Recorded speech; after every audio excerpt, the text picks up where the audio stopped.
So there's a saying that I hear a lot in the 12-step rooms. Don't quit 5 minutes before the miracle happens. I'm Coach Bobby Brown. I'm with Sober Life Right. What I do is I help people live their most amazing lives free from drugs and alcohol. I do that through one-on-one coaching. I do that through hopefully these videos and just by trying to live my life a certain way. I'm a man in long-term recovery. What that means for me is today I'm living my own most amazing life, free from drugs and alcohol. I've been doing that since July 22nd, 2021. I'm going through one of my absolute favorite top 5 books, The Success Principles by Jack Canfield. Got my dog-eared copy right here. I'm doing a principle a day, or sometimes some of the bigger principles I may do over 2 days. And I'm going through, this book has had a huge impact in my own life. And I'm hoping that by sharing that here that I can maybe impact somebody else. I am an Amazon affiliate, so if you don't have a copy of the book and you'd like a copy, I'm going to put a link to purchase the book in my description. I'd love for you to support me. I'll get a small commission from that, but regardless, just check out the book. I don't care how you get it. It's one of my favorite gifts for other people. Like I said, it has just been a huge impact. Today's principle, we're on principle number 18, rejection. So I was thinking about, and Jack does a great job in the book. He goes over several things, just like he always does. Starts out by talking about this idea of reframing rejection and realizing like it's not really what we think it is. Got a subtitle that says Rejection's a Myth. And the idea behind that is that, okay, let's say that, I'll use something simple. You're interviewing for a job. You've got a job that you want to get. And you go in and you go do the interview and you don't get the job. You get rejected for the job. Like at the end of the day, you're in no different a place than when you started out. You didn't have that job before you interviewed. If you didn't interview, you were definitely not going to get the job. If you get rejected for the job, you still don't have the job. So you really you didn't really lose anything. As long as you don't internalize that failure. See, and that's where rejection can become really damaging, is when we look at that rejection as being some sort of personal thing. I'll talk about this in the scope of addiction. One of the things working with people in recovery, and I've worked as a recovery coach for going on 3 years now. In the last year and a half, probably coached 1,000 people in different stages of recovery, but most of it's real early recovery. My entire social circle is around people in recovery, so I've probably talked to 2,000-3,000 people in recovery from a substance use disorder specifically. And often, and the case for me as well, is that people don't just make a decision that, okay, I'm done with drugs and alcohol, and it just sticks. Now, sometimes it does, so it is possible. So if you're thinking about quitting and you've never tried before, it is absolutely possible that you can make that decision and you can do the right things and it may work out and you never touch it again. So it is definitely possible, and there are definitely things that I think one of the values of a coach can help you to figure out those best case practices to increase your chances or your likelihood of that happening. But for the most part, not everybody is going to get it on the first time. And that's because there's a lot to learn. Like there's a lot of things, people that are in recovery and living amazing lives, that are in there, like really enjoying life, drugs and alcohol, after using drugs and alcohol, especially for a long period of time. Like there's a lot of things that you're going to do different. There's a lot of new skills you're going to have. There's a lot of new people you're going to have to place in your lives. There's going to be a lot of new things that you're going to be doing. And so there's a lot of choices that are going to be made along the way. So you've got a lot of opportunity to make a misstep and go down a path that is not going to be, it's not going to at least increase your likelihood of staying sober, if that makes sense. But then I watch people though, like I'll listen to stories of people that they'll talk about 10, 15 treatment centers. They'll talk about being in and out of the rooms.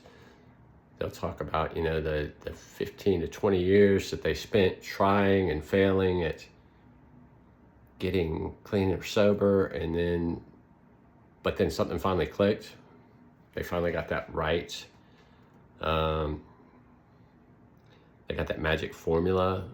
I'm a spiritual person, I believe. I definitely believe that I'm sober today because of God, and it fits God's purpose. So God's purpose finally caught up, and it was his purpose for them to go through what they went through, but they did get it. And like one of the things that they had to do in order to get it that final time is they had to keep trying. They could not, they couldn't accept that they were hopeless. In order to achieve sobriety, you have to be willing to keep trying to be sober. Every time that you drink or pick up, if you're not willing to try one more time, then you won't ever find sobriety. I watched, anytime I start thinking about rejection, there's this amazing TED Talk. I'm probably going to mispronounce the name, but it's Zhao Jung. And it is 100 Days of Rejection. And I'm going to put a link in the description or in the comments to this YouTube video, because it's definitely highly recommend watching this. It's 10 to 15 minute video. He is extremely funny and extremely vulnerable about how rejection affected his own life, how it affected self-esteem, how being afraid to try, and we'll build on yesterday's principle, which was, you have to ask for what you want. Not only do you have to be able to ask for what you want, but you have to be willing when somebody tells you no to keep asking. And he just does an amazing job. So check out that video as well. Talk a little bit more about some of the things that Jack covers in the book, because I think he's got some neat stuff in here. One is, and when I look at it, it's Southwest, Southwest, Southwest, Southwest. It's SW, SW, SW, SW.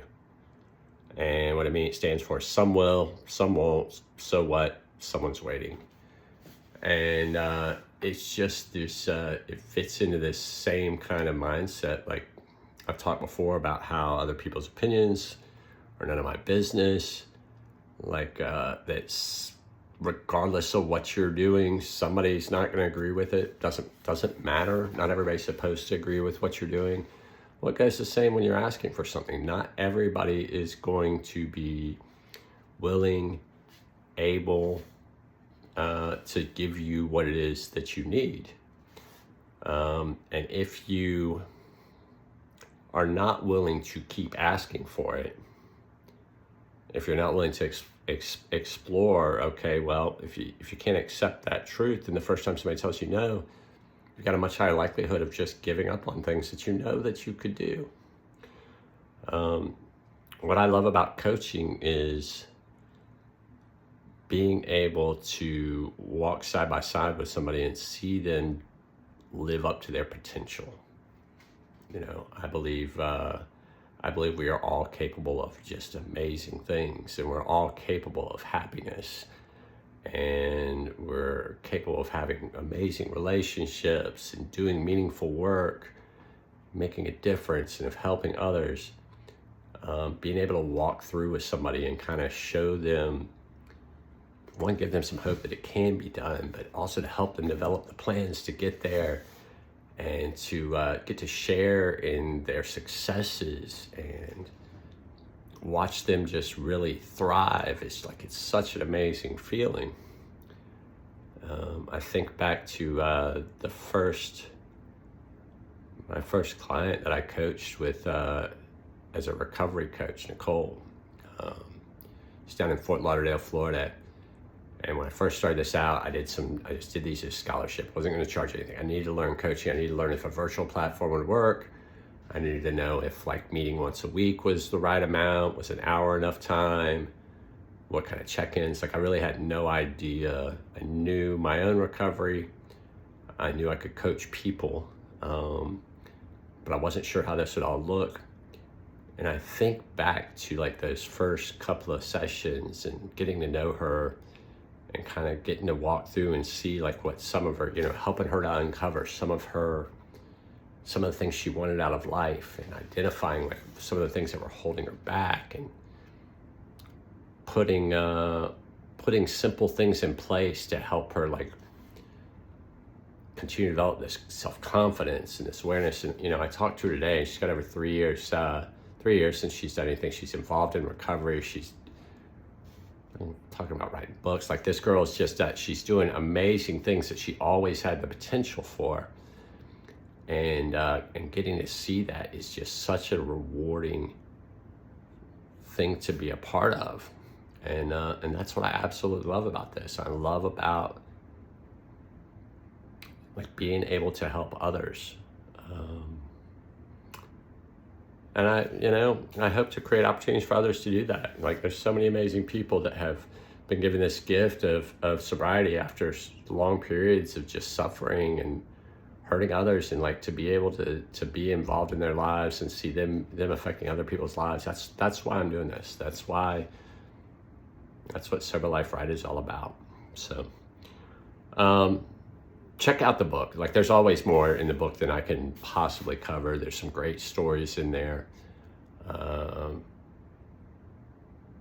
But let's just talk real quick, like what I want and what I'm asking for. And then I'm going to do a real crazy ask at the end, something that kind of popped into my head, one of my crazy goals.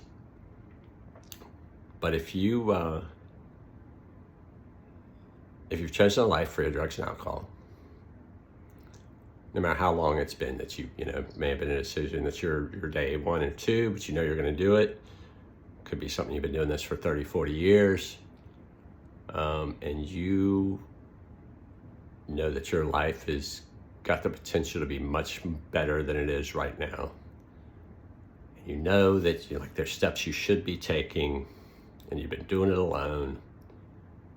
And you're ready to put somebody in your corner, and you feel like, what? I relate to Coach Bobby and the way he talks, and like I feel like we'd be a good fit. Then please just put in the comments, Coach, and I'll reach out to you and we can talk.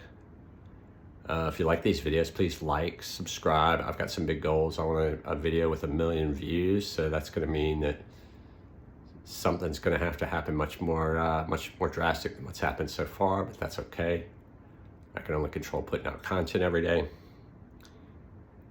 And then, I'll just ask a crazy ask. Like in the video, he talks about 100 rejections. His whole point was to put things that he would obviously get rejected for, so that he could practice. So if you feel like, hey, you're ready to stop using, you're still using, if you're willing to pay me $1 million, I would come stay with you 24/7 for 90 days, and I'd get you through 90 days sober. I could do that for $1 million.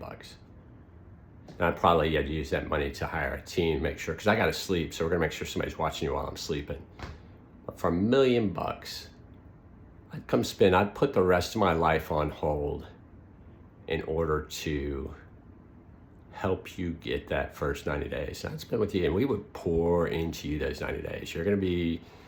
I'm gonna give you everything I know. I can talk for a lot. I can listen a lot. So put that out there. 90 days for $1 million.